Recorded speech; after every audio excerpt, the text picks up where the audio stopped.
On vous présente aujourd'hui deux albums conservés dans les collections du musée.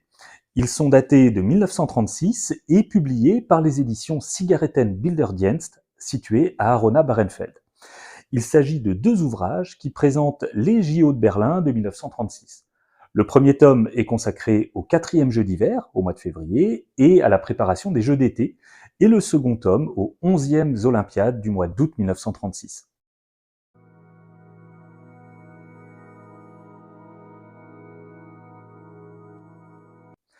Ces jeux, tout comme ces ouvrages, servent de vitrine au régime nazi. Et bien évidemment, la propagande les utilise pour présenter aux journalistes et aux spectateurs l'image d'une nouvelle Allemagne unifiée, pacifique et tolérante. En Allemagne, dans les années 1930, l'imagerie sportive est très souvent mise en avant, de manière à inculquer le mythe d'une race aryenne forte, saine et supérieure aux autres. Et de fait, le sport et l'art, que ce soit des statues, des affiches ou le cinéma, sont très largement utilisés à ces fins propagandistes.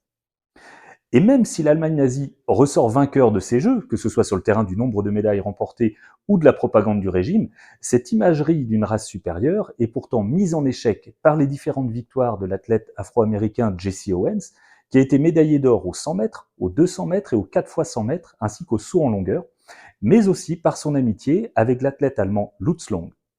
Ce qui ne va pas empêcher l'Allemagne nazie de reprendre ses visées expansionnistes et la persécution des Juifs dès les Jeux terminés. Fait intéressant, ces deux albums sont composés de cartes à collectionner qu'il fallait acheter et coller dans les livres. Ces cartes étaient éditées par le service de photographie de cigarettes, une entreprise créée par Rimsma Zigarettenfabriken, fabricant de tabac basé à Hambourg.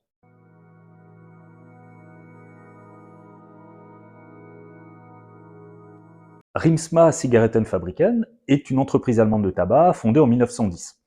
Elle sous-traite à d'autres compagnies la fabrication et l'édition de cartes publicitaires à collectionner que l'on retrouve dans les paquets de cigarettes.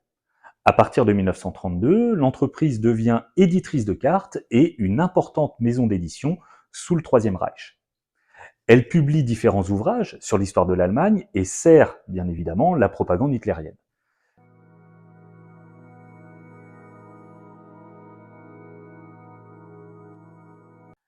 Les cartes à collectionner sont créées au milieu du XIXe siècle. Au départ, en fait, il s'agit d'une simple carte vierge qui est insérée dans les paquets de cigarettes afin de les rigidifier. Cependant, très rapidement, les publicitaires vont se servir de ce support pour fidéliser les consommateurs. Apparue aux États-Unis et en Grande-Bretagne, elle se développe ensuite dans d'autres pays. Et on retrouve des cartes avec des thématiques très diverses. Sport, animaux, histoire, armée. Et parmi les plus célèbres, bien évidemment, figurent les cartes de baseball. Les marques de tabac avaient la volonté de fidéliser l'acheteur en créant un désir de collection par la création de différentes séries de 25, 50 ou 100 cartes. Et ces cartes de cigarettes connaissent leur apogée jusqu'à la fin des années 30 et au début de la Seconde Guerre mondiale.